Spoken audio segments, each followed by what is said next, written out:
third class. So please have a big round of applause for the girls of third class. So today we will take you on a unique journey through the skit of fourth class, where you will get to see the birth of Jesus Christ. Together, let's fill this skit with love and joy. Through this skit, we aim to spread love, unity, and true essence of Christmas. So sit back, relax, and get ready to immerse yourself in this extraordinary performance by the students of fourth class that will leave you filled with the spirit of Christmas. इसका birthday है, उनके जन्मदिन को हम ये celebrate करते हैं। तो आज हमारी क्लास जो है क्रिसमस पे एक स्किट पे पेश करने जा रही है, तो प्लीज उनका वेलकम करें।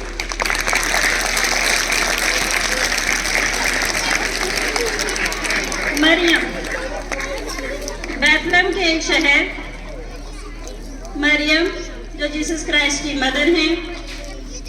मदर थी, वो उनकी कहानी के बारे में हम आपको बताने जा रहे हैं। तो मरियम जैसे ही खाना शाना खाकर रात को सोने के लिए अपना बिस्तर बिछाती है, सोने से पहले वो भगवान जी का नाम लेती है। तभी भगवान अपनी एंजल के साथ उनके सामने प्रकट होते हैं। भगवान जी उनसे कहते हैं, हे मरियम, आप बहुत बड़ा कार्य करने जा रही हैं। आपने एक बच्चे को जन्म देना है जो पूरे संसार का पालनहार होगा, सभी दुखियों के दुख दूर करेगा। ये सुनकर मरियम परेशान हो जाती है। वो भगवान से प्रश्न पूछती है, हे भगवान, ये कैसे संभव होगा? तो भगवान कहते हैं कि आप मेरे माध्यम से प्रेग्नेंट होंगी, फिर आपने एक बच्चे को जन्म देना है जो इस पूरे संसार का दुख दूर करेगा। तभी एंजल्स चली जाती हैं, भगवान भी चले जाते हैं। मरियम इस सोचते सोचते चली जाती है, परेशान रहती है। तभी ये बात यूसुफ को पता चलती है।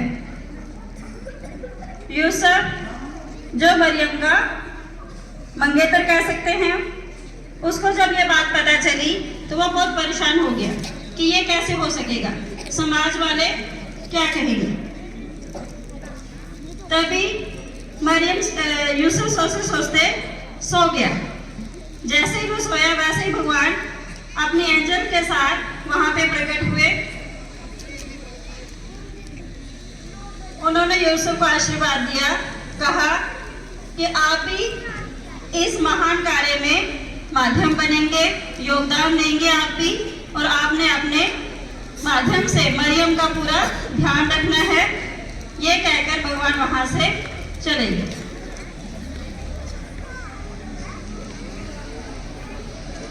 जब ये बात समाज में फैली कि मरियम बिना शादी के प्रेग्नेंट है और वो एक बच्चे को जन्म देने जा रही है, तो समाज वाले बातों में लग गए, बातें करने शुरू हो गए कि ये क्या हो गया, समाज में ये कैसा मैसेज आ रहा है।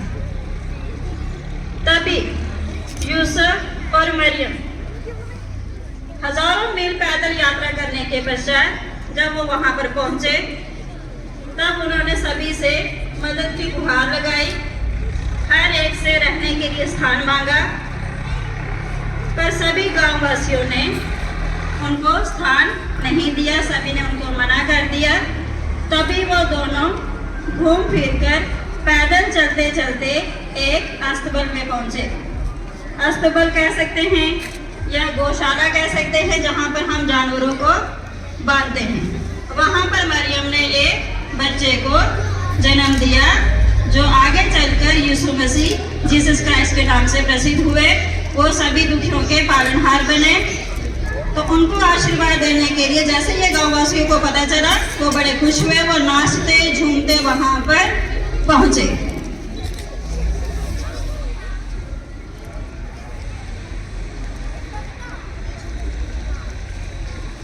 तभी मरियम, एंजल्स सभी वहां पर जीसस क्राइस्ट को आशीर्वाद देने के लिए वहां पर पहुंची।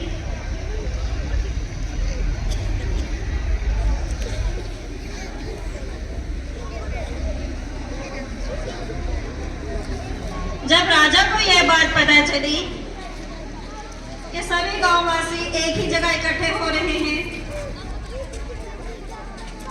क्या कारण है? सभी गांववासी एक जगह क्यों चलेंगे? सभी स्टार्स, सभी सितारे जो है एक ही जगह इकट्ठे हो रहे हैं, क्या कारण है? तभी वहां पर उनको ये पता चला कि वहां पे जीसस क्राइस्ट का जन्म हुआ है और सभी गांववासी वो है खुशी के लिए वहीं पे जा रहे हैं अपनी प्रसन्नता प्रकट करने के लिए। तभी सभी एंजल्स, सभी गांववासी झूमने लगे।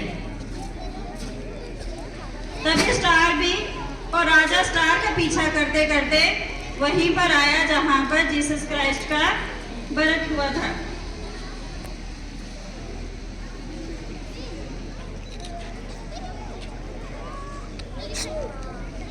सभी गांववासियों ने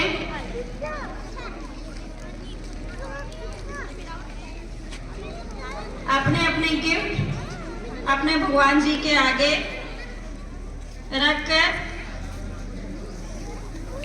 माथा टेका, जिसको हम नतमस्तक कहते हैं, नतमस्तक हुए, उनसे आशीर्वाद लिया।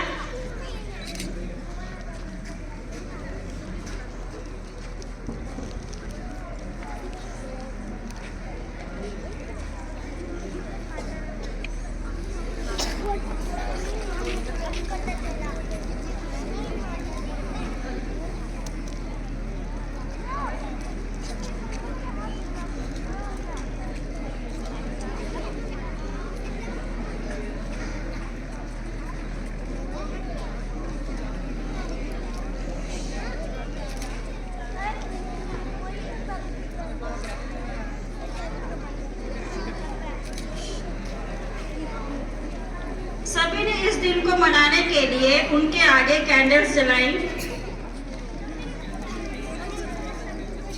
इस दिन के बाद हर साल 25 दिसंबर को यह दिन क्रिसमस जीसस क्राइस्ट के बर्थ के रूप में मनाया जाता है।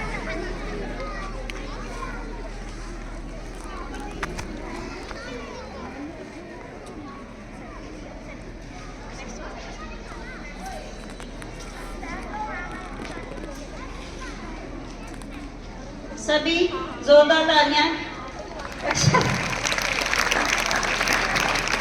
Thank you.